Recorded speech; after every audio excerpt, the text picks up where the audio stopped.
guys, we got to roll through pretty quick here. All right. How you guys doing? Good. All right, go ahead. First up, before we get to some rookies, what do you think of what you've seen of Rice so far? Yeah, he's looked good. He's come back strong. He's been working hard to get to this point.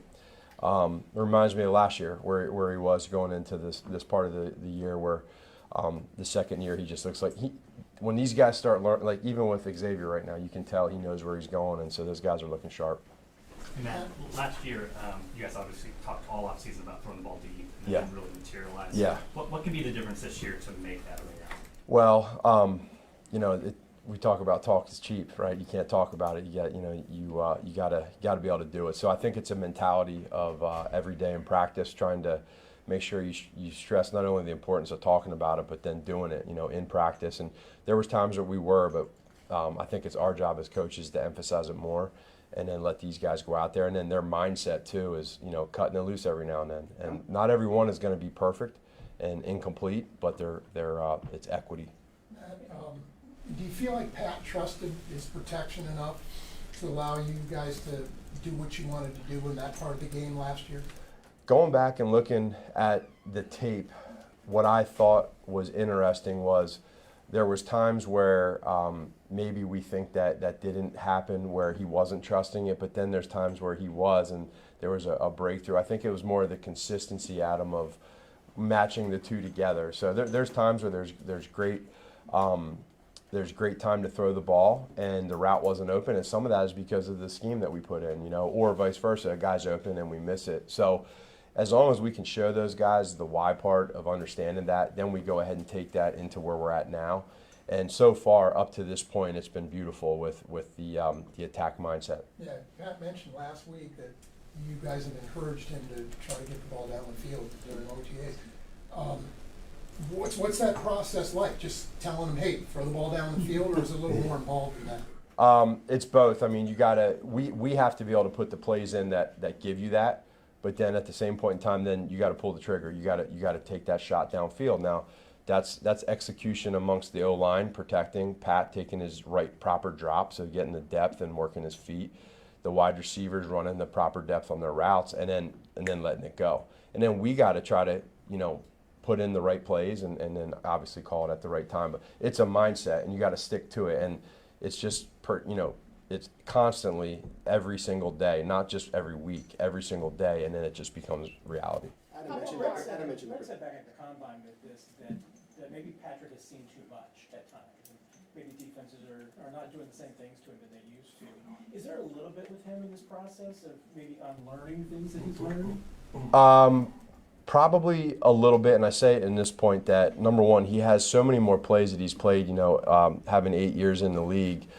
There's a lot that goes into it, and so sometimes it's good. It's kind of a reset to get back to some of the basics, and he's seen a lot, and a lot of it has worked.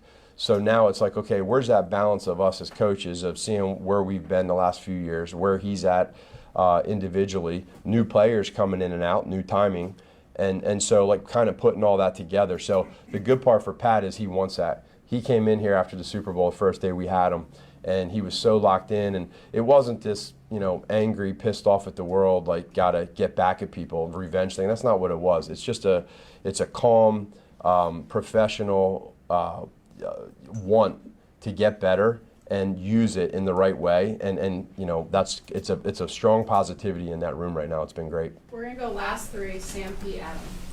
When you have that mentality from the quarterback, I just wonder what that does for you as a coach.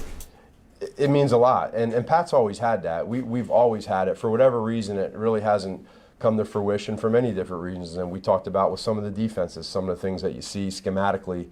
And so what we need to do is make sure that we do our job to help him and help the players schematically as much as we can. And I think we take a lot of pride in that. It's a challenge as a coach. You want to help your guys and put them in great position. But when you have a guy that feels that way, we talk about it, but then you get out there to practice here in OTAs and you see it. It's like, okay, here we go. And now we got to make sure as coaches he hears it every day.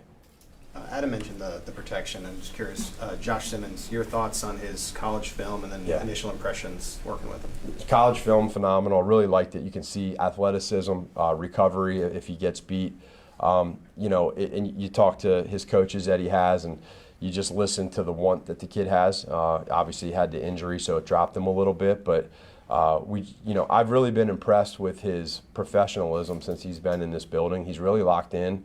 He's doing everything he can do up to what he's allowed to do with the injury, and so that's all he can do. And he's got a great group of guys on that O-line, and Coach Heck and Coach Matt teaching him. So he's in a great spot, and I think we just got to keep him going arrow up. But man, his film is really good.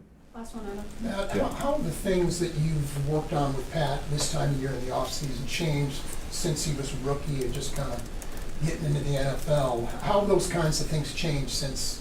Yeah, there's been a years or whatever sure. he's been in the league? There's been a lot. Obviously, the first year when we had him, it was just getting out of the huddle. You've heard about that, the calling the plays. All that stuff's easy now. The defenses that we see, I think right now more than anything, it's us being able to work routes with these wide receivers, these tight ends, these new running backs. But for Pat, we always want to try to pick something that we can get better at and let him really lock in on, whether it's schematically or something that we did last year. And I think, for us, everyone has numbers and everything, of downfield throws and accuracy, inaccuracy. They do it, they don't do it. That's numbers. But the video shows what's going on. And so we spent an inordinate amount of time breaking that down this offseason and watching it together. And, for what it's worth, at the end of the Eagles game, I know the score wasn't what we wanted, but there was a pretty good throw at the end of the year there to Xavier. And I think that we're excited to get back to some of that. Go back to his rookie year. Like, what kind Yeah. of stuff were you working? I mean, was it literally, hey, Lit- here's how you call a play in the huddle? Literally. We had him talking into his cell phone. I mean, he was yelling his first play into the huddle. The defense could hear the play. We had to tell him to chill out. And then, like, his ankles were touching on a snap under center. He was all gun, so his ankles were touching. Your ankles don't touch when you take a snap under center. So we had to work on that. Little things individually, but now we're much broader, much bigger, and he's at a different level, and he's in a really good place. Thank you, Coach. All right, see ya. Thank you.